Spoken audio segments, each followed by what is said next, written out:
All right, check out our new sponsor, Greenwood Stocks. They want you to know how to be able to trade stocks and be your own boss and be free to travel the world by making passive income. We all need that passive income from stock market. What are you waiting for? Call or text 281-760-3170. If you didn't catch that, that's on your screen.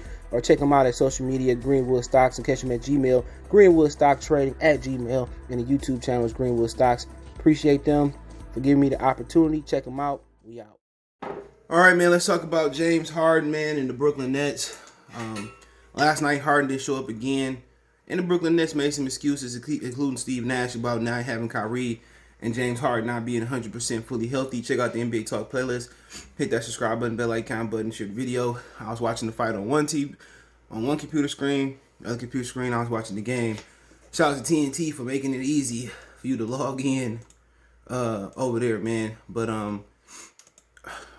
But James Harden simply didn't show up last night, and I don't blame the injury because it's been years in the past.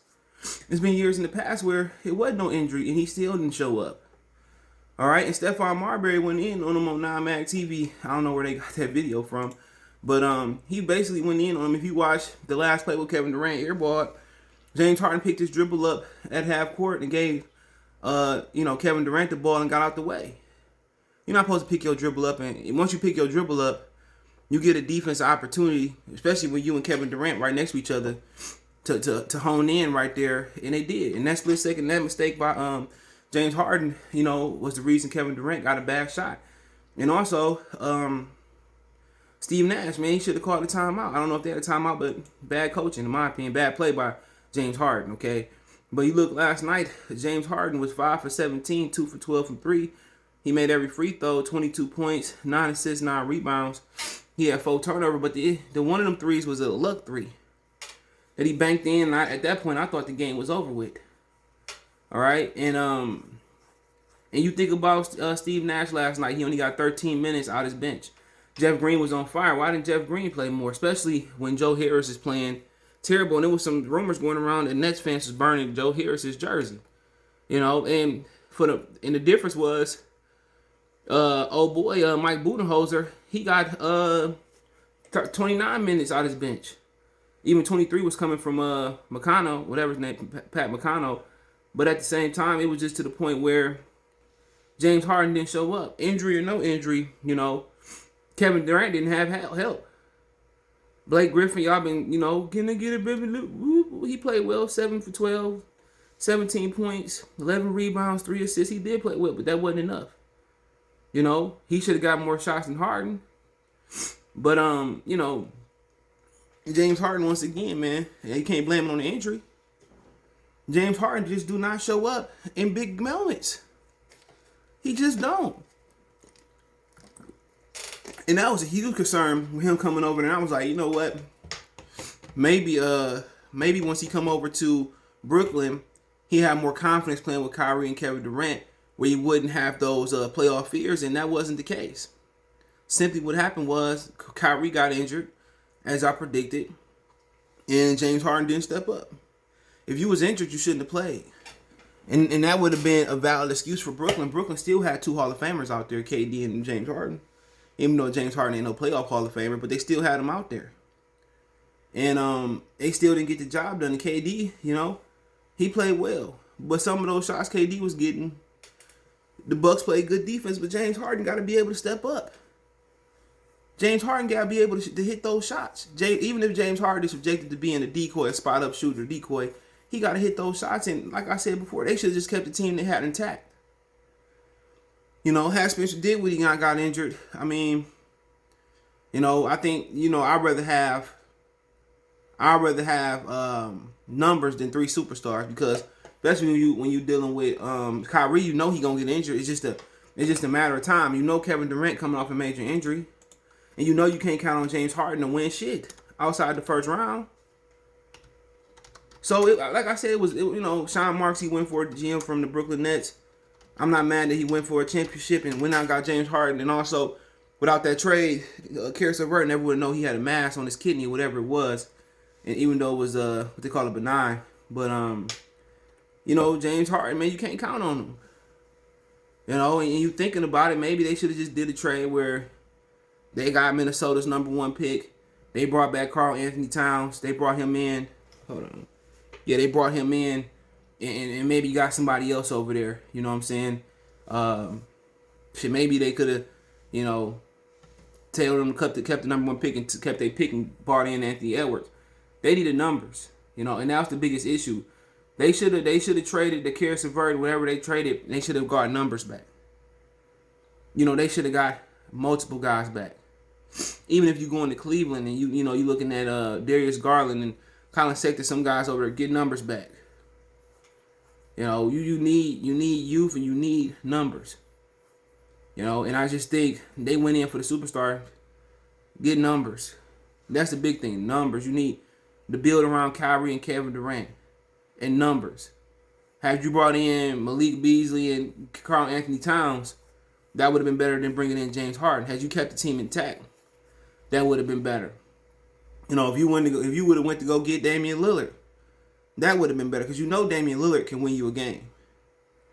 Had you went to go get Melo, Damian Lillard, and Nurkic or some shit like that, that was the trade to be made. You know, James Harden don't show up for a fact. You know Damian Lillard gonna show up. You know for a fact Karl Anthony Towns gonna provide you size. And he gonna provide you, you know, perimeter shooting and post scoring. To me, the James Harden trade was just bad, and they just gave him the benefit of the doubt, and he can't win you a game. Injured or not injured. You know, Kevin Durant can go out there and win you a game. We've seen it. You know, Kyrie and James Harden, no. And they need to, you know, think long and hard. You know, as soon as he opted in that player option, you know, let him play the season, I ship his ass off. That's just me. James Harden is Mike D'Antoni as a player. Put all these magnificent numbers up, but can't hoop. But can't hoop when it count. And D'Antoni had his opportunity. He did have his opportunity to do it when it counted. And Robert Horry derailed that. You know, when he hip checked Steve Nash to the scorer's table. You know, that's wild. But, you know, James Harden the same way. You can't come. I don't know, just something about it. And people say, well, he was tired. I remember one year they was playing Golden State before they became Golden State, or it was the first and second round, and they had an opportunity in game 1 and 2 in Golden State to go up 0-1, 0-2, and Harden, you know, he choked and turned the ball over at the end of the game in 1 and 2, and it was all she wrote. James Harden is just not a big time player. James Harden is a regular season GOAT, and you know, he remind me of Peyton Manning. The difference between James Harden and Peyton Manning is the NFL was gonna make sure Peyton Manning won by any means necessary. Maybe not so much Eli, but they were gonna make sure Peyton Manning won by any means necessary. James Harden don't have the NBA back him. He didn't come in on some he didn't come in on the LeBron stuff. Guys like LeBron, you know, Kareem, they come in, they get Magic, Bird, they gonna make sure they win. But, you know, Harden, once again, I keep telling y'all about James Harden. Y'all don't want to listen. It ain't fatigue. It ain't fatigue. It's simply he not good enough. Simply, you know, even when you got win one game versus Milwaukee. Milwaukee was overtime 5 minutes. They didn't score a point for the first 3 or 4 minutes. They didn't score a point for the first 3 or 4 minutes. And they couldn't get a bucket. And that come down to coaching. Why don't you clear out the side and post up fucking Kevin Durant? Put him in the elbow. Post him up. Chris Middleton, Drew Holiday. Any holiday, Christmas, New Year's, Memorial's Day, 4th of July, they can't stop him. Steve Nash, I'm not saying he can't coach. But what I'm saying is, it's just a little bit of novice there. Then you got guys like Amari Stoudemire. You got guys like Amari Stoudemire there that, you know,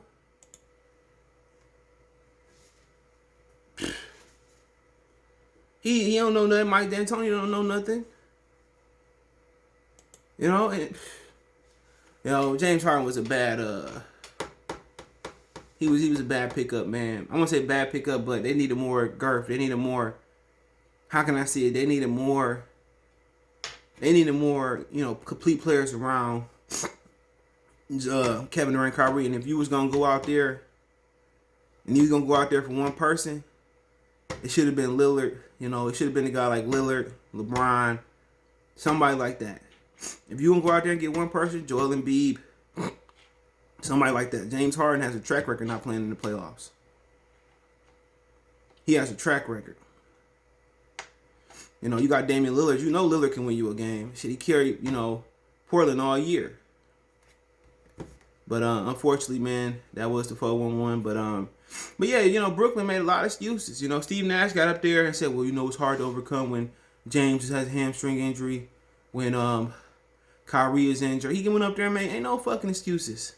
Let the fans make excuses. You didn't do a good enough job executing down the stretch of the game. That's what it boiled down to. You did not do a good job of executing down the stretch of the game.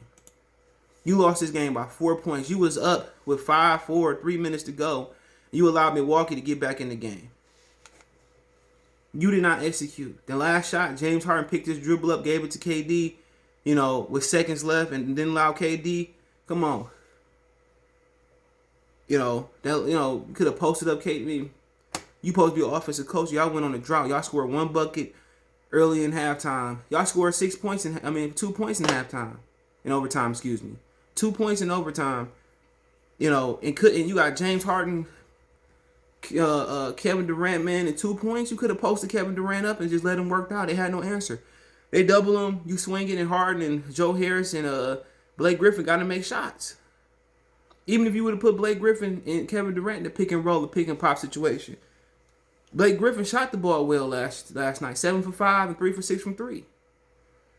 He played well yesterday. Pick and pop, pick and roll with Griffin. That's what it came down to. Just like Mike D'Antoni, Steve Nash can't make no adjustments. Steve Nash don't know how to coach. Like I've been knew that. This team had Mark Jackson. I think they would have did a lot better. They probably would have won this series at least. But for the betterment of the NBA playoffs, now we don't know who's gonna win it. You got Atlanta 76ers. They playing at 3:30. Then I think they going into game 2 with game 1 of the Western Conference Finals with LA Clippers and the Suns with Chris Paul and Kawhi ruled out today. So it's up.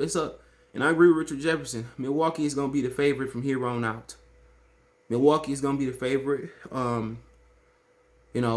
Right now nobody can stop Giannis out here, unless Kawhi come back. That's about it.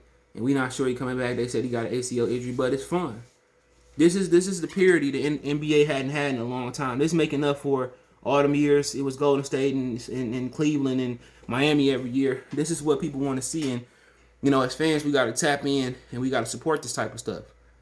For the NBA to keep rigging it and allegedly rigging it and pipping the same players there, we want parity. And it's the parity the NBA ain't had left. But, let me know what you guys think. Check out the NBA Talk playlist. Don't forget me on Facebook, Instagram, Twitter. You can reach out if you have a business question, inquiry, sponsorship, video request. All my social media links in the description. Twitter's the fastest way, then Facebook, then Instagram. All the links there. Facebook group link there as well too. Want to make a financial donation? Cash App CJ Good 313. That's in the description. PayPal link there as well too. Best way to donate, share the video. But you want to hit me up, whatever it may be. Video request, want to advertise business on the channel, whatever it may be. Appreciate the love, support. Check the NBA Talk playlist out so you can follow my NBA content one time for the one time. Peace.